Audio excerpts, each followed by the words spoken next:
Hi everybody, welcome to 3 Minute Coach this week. Honestly, almost forgot to put this one out. I realized after my meeting today, I'm like, oh, it's Wednesday. Where's my 3 Minute Coach episode? I want to put this out there to you guys. We kind of been following a track last couple of weeks about trying to understand when it's time to move on from your job, navigating changes in life. A couple weeks ago, I talked about, are you moving from something? Are you moving towards something? Are you moving away from something? Got a question this week. I'm going to go back to that a little bit, but I actually want to kind of take that and kind of tie into this question of navigating. Someone asked me, Mike, you said in that, I actually got a message on LinkedIn. They said, Mike, you talk about moving in the direction of you. What exactly does that mean? When I say the direction of you, what I'm talking about is I'm a big believer that we should be moving towards our identity, towards ourselves. In fact, I wrote a book called Identity, A Compass for the Adventure of Life. And in that book, I talk a lot about understanding that the true north of our life, the thing that keeps us on track, the point that doesn't change, that they can keep us feeling like we're moving in the right direction more than the right destination, is based upon our understanding of our identity.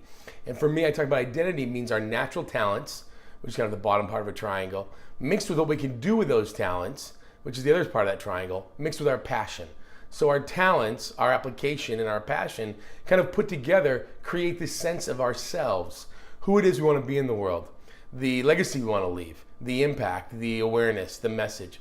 And so the clearer you get about that as an individual, also as a family. I mentioned to this person in my email response, I said, you not only need to understand your talents, the application of those talents, and what you're passionate about, but as a married person, you need to talk about how that mixes in together with your spouse. I believe that marriages work best when you're dreaming together.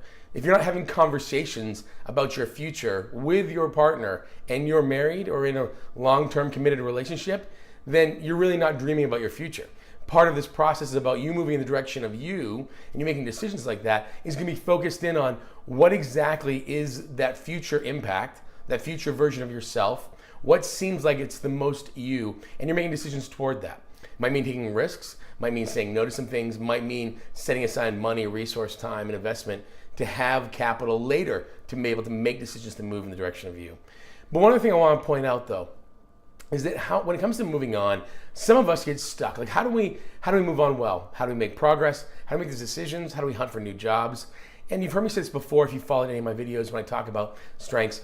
Strengths Finder is great. It's a wonderful tool that gives us understanding of talent. But I really want to challenge you to think about your life truly from what it means to live from a strengths-based perspective.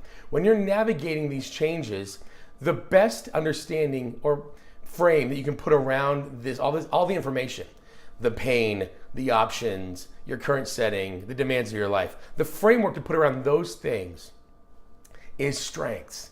Now, what does that mean? That means that the best way to understand how to navigate a moment you're in is by asking yourself, what's the closest facsimile to this moment that I navigated well?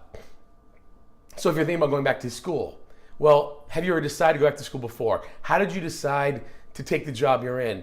So you got to look back and say, you know what? Last time I made the major decision to get an advanced degree, or I made a major decision not to, or I made a decision to invest in myself in training.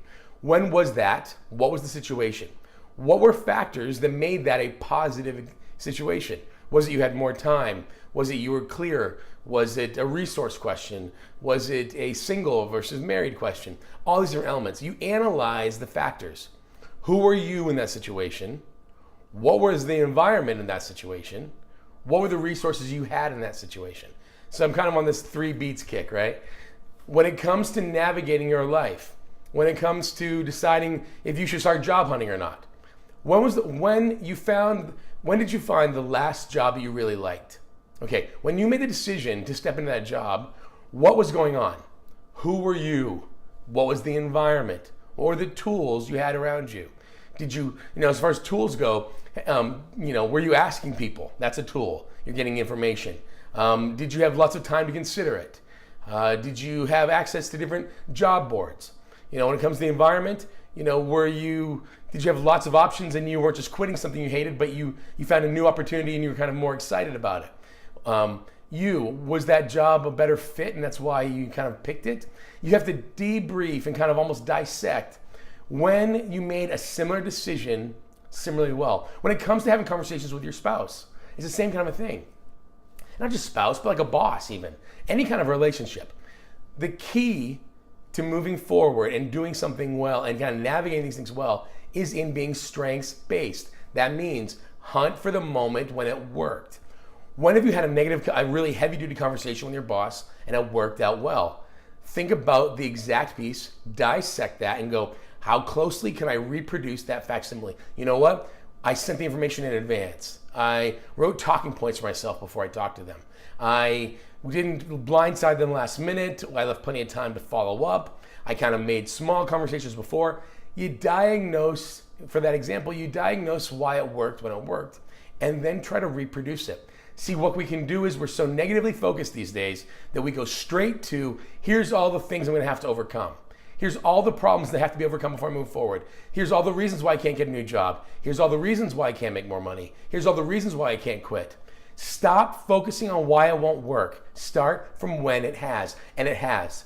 If you're watching this video, it means you're online looking at a computer or a phone. You've been successful enough to have enough resources to see this video. You've had success in your life somewhere. Your future depends on you starting from there. That's the way you start to ask yourself, how am I best going to navigate the challenge, the new calling, the thing you're facing in your life right now?